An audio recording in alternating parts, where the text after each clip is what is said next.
O longa Dark Horse, previsto para 2026, trará à tela a campanha presidencial de 2018 e a carreira do ex-presidente Jair Bolsonaro.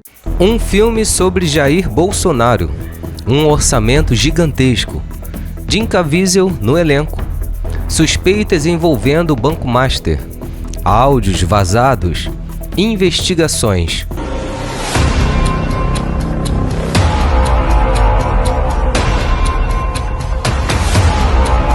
E uma pergunta que começou a explodir na internet nos últimos dias. Como esse filme ficou tão caro?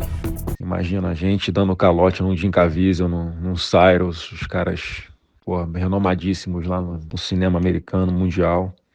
Dark Horse deveria apenas ser uma cinebiografia política, mas agora o projeto virou um dos maiores escândalos cinematográficos do Brasil. Mas agora há pouco sai no Intercept um diálogo provado com áudio, com a sua própria voz, do senhor Flávio Bolsonaro pedindo dinheiro ao Daniel Worcaro. Seguinte, esse filme, o Dark Horse, que é a cinebiografia sobre o ex-presidente Jair Bolsonaro, ele chegou a receber denúncias de comida estragada, alimentação insuficiente para longas jornadas de trabalho. Não pode vacilar, não pode não honrar com os compromissos aqui, porque senão a gente perde tudo, cara. Tudo contrato, perde ator, perde diretor, perde equipe, perde tudo. Uma das coisas mais estranhas sobre Dark Horse é que quase ninguém sabia que esse filme estava sendo produzido. O elenco reúne atores com destaque para Jim Caviezel, ator americano conhecido por interpretar Jesus em A Paixão de Cristo.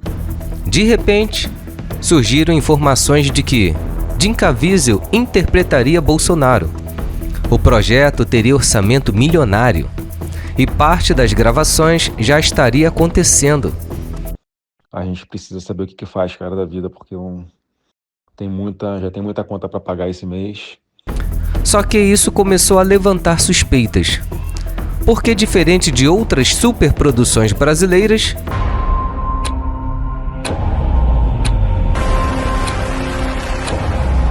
ninguém viu divulgação massiva, bastidores gigantes, mega sets, campanhas de marketing. E foi aí que começou a pergunta: como esse filme chegou num orçamento tão absurdo?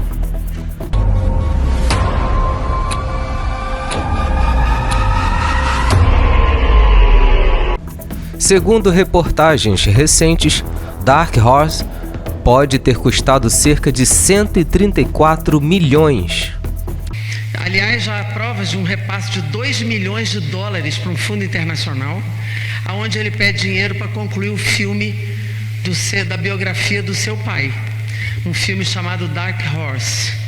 E isso transformaria o projeto num dos filmes mais caros da história do cinema brasileiro. Só que muita gente começou a comparar. Enquanto a equipe principal tinha acesso a café da manhã e almoço em sistema self-service, os figurantes recebiam apenas um kit lanche com pão com frios, uma maçã, uma paçoca e um suco. Filmes gigantes brasileiros com reconstrução de época, efeitos, figurinos, locações enormes, custaram muito menos. Então, por que Dark Horse ficou tão caro?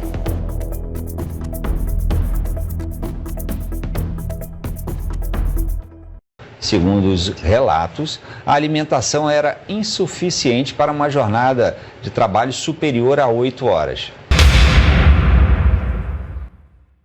Mas a situação ficou ainda mais pesada quando começaram a aparecer denúncias envolvendo Daniel Worcaro, ligadas ao Banco Master.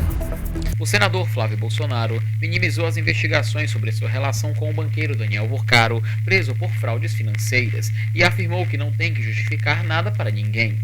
Reportagens apontam negociações milionárias, suspeitas de financiamento e possíveis conexões políticas. E foi aí que o assunto saiu do cinema e entrou definitivamente no território da investigação.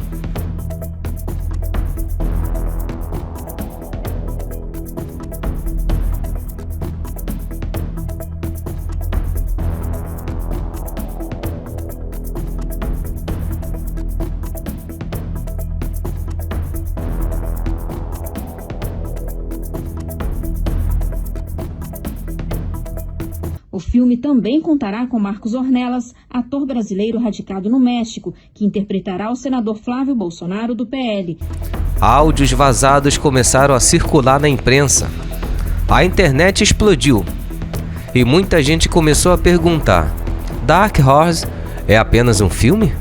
Ou existe algo maior acontecendo nos bastidores?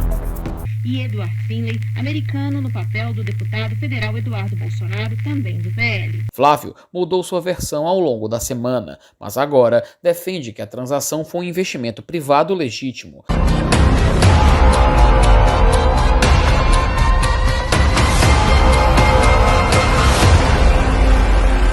Outro detalhe que aumentou ainda mais a polêmica foi a escolha de Jim Caviezel. O ator, reconhecido por filmes religiosos e posicionamentos políticos fortes. Desde o primeiro dia que eu comecei a escrever, a única pessoa que me vinha à cabeça que poderia interpretar o presidente Bolsonaro era o Jim Caviezel. Acabou virando alvo imediato de críticas.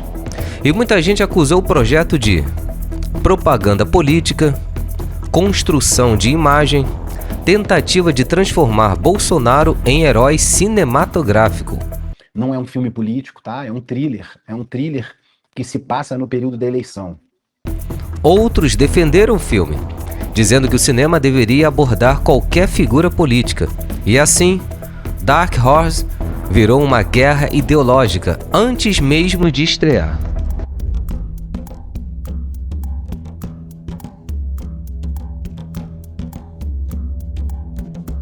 Mas talvez a pergunta mais importante seja outra: o que realmente foi gravado? Porque até agora, quase ninguém viu. Trailers completos, making-off detalhado, cenas gigantes, imagens que justifiquem o orçamento colossal.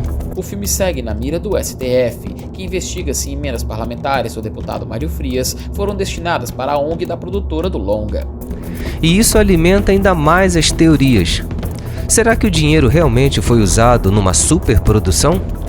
Ou Dark Horse pode acabar entrando para a história como um dos projetos mais controversos do cinema brasileiro?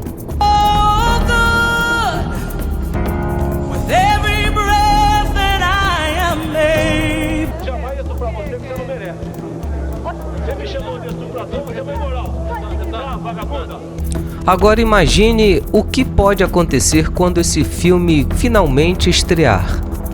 Porque, independente de política, uma coisa já ficou clara: Dark Horse virou muito mais do que cinema. Virou debate político, disputa ideológica, investigação financeira, guerra narrativa. E, sinceramente, isso talvez explique por que a internet entrou em combustão tão rápido. Esse filme valorizou demais o cinema brasileiro, porque todos esses profissionais tinham muitos questionamentos em relação à qualidade das equipes brasileiras. Se nós olhamos os orçamentos dos filmes nacionais super premiados, como Ainda Estou Aqui, não passou de 50 milhões.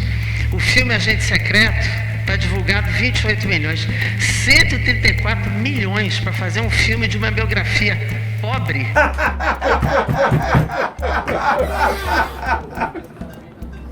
Dark Horse ainda nem estreou e já virou um dos filmes mais polêmicos da história recente do Brasil.